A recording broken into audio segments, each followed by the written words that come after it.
Let's talk about the Prime Minister, or if you prefer, Governor of Canada, and him threatening to, break economic alliances with the U.S., go with China. The president has threatened a 100% tariff. What impact would that have? It would be a disaster for Canada. I was in the Oval with the president today. He spoke to Prime Minister Carney, who was very aggressively walking back some of the unfortunate remarks he made at Davos. And Sean, I'm not sure what the Prime Minister was thinking. Of course, Canada depends on the U.S. There's much more north-south trade than there could ever be east-west trade. He talks about middle countries having to do their own thing. And I'm old enough to remember when French President Francois Mitterrand tried to go down that route. It failed back in the 80s. It'll fail now. And Canada is linked to the U.S., and the Prime Minister should do what's best for the Canadian people rather than trying to push his own globalist agenda. Avec l'avènement du bilinguisme officiel, il a été caring and sharing, avec equity and fairness for all. Dans des moments comme ceci, le Canada doit assumer deux rôles. Scott Bessent says that you walked back your comments on Davos in a conversation with Mr. Trump. Is that the case, Prime Minister? As I said, well, first off, the President called me yesterday. We had a very good conversation on a wide range of subjects, ranging from situation in Ukraine, Venezuela, Arctic security. We discussed as well what Canada is doing positively, and this is the context of our discussion, what Canada is doing positively to build new partnerships around the world. I explained to him our arrangement with China. I explained to him what we're doing, 12 new deals on 4 continents in 6 months. He was impressed. And what we intend to do going forward, as well as the opportunity to, of course, move forward on CUSMA. You will note that Minister LeBlanc had discussions with one of his counterparts in the last 36 hours about some of the modalities and things on the way forward.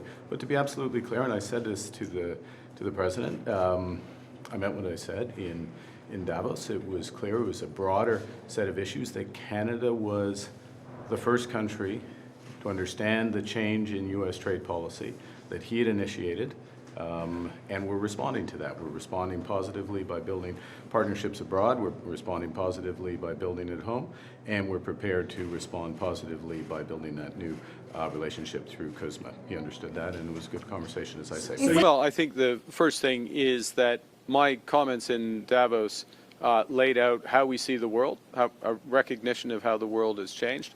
I think a point that Canadians understood months ago. In fact, I think Canada understood the scale of the change in U.S. trade policy, what it meant for our economy.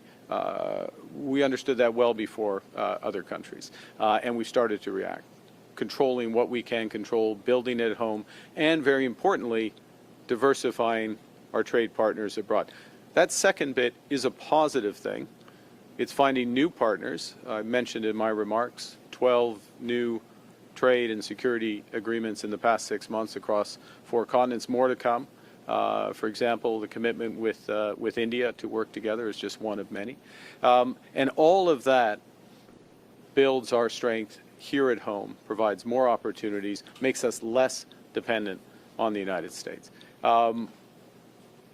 Last point, we are entering soon a negotiation or review formally of CUSMA, our agreement, as you know, with the United States and Mexico. It'll be a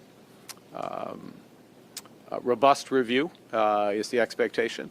The President is a strong negotiator, and I think some of these comments and positioning should be viewed in the broader context of that. Merci, Monsieur le Ministre. Thank you, Francois Philippe. Thank you, colleagues, for being here. Dave Donnelly, thank you for welcoming us here to this remarkable establishment. I mean, I think in this role you get called a lot of things, a lot of time, and I'm not going to comment on every tweet or truth or comment from whoever. So I can handle it. As a follow-up, But I do think this point about our troops is fundamental, and respecting our troops and the contribution that they've made. The importance of reinforcing Arctic security across the entire Arctic theater, to use that term, which very much includes Greenland, Northern Arctic, the Nordic countries as well. It has been the view of this government that NATO has not put enough emphasis on that. Canada is putting emphasis since we've come into office. We put emphasis on that. And that the solution to the security needs of Greenland, but the entire Arctic region, is coordinated through NATO. First and foremost, Canada will take responsibility for our Arctic, but working in conjunction with others. We have close and deepening cooperation with the Nordic Baltic 8 group of countries. I've met with the NATO Secretary General on a couple of occasions, 3 occasions now, about this issue. And I think by reinforcing that security umbrella, it addresses the fundamental needs of those countries. We were the first to send support after 9/11 to New York City. We sent 40,000 Canadian troops serving over 13 years on the front lines in Afghanistan, in Kandahar as one example. 158 of those soldiers paid the ultimate sacrifice. One of our diplomats paid the ultimate sacrifice. Thousands more were injured. 30 of our soldiers won the American Bronze Star for service in combat, for courage in combat. It's an extraordinary contribution for liberty, for freedom, for human rights, defending the United States, defending Canadian values. Everyone should recognize that. All Canadians are in their debt. Over all of us, Canadian businesses, Canadian workers, Canadian families. Our economy is strongest when it serves every Canadian.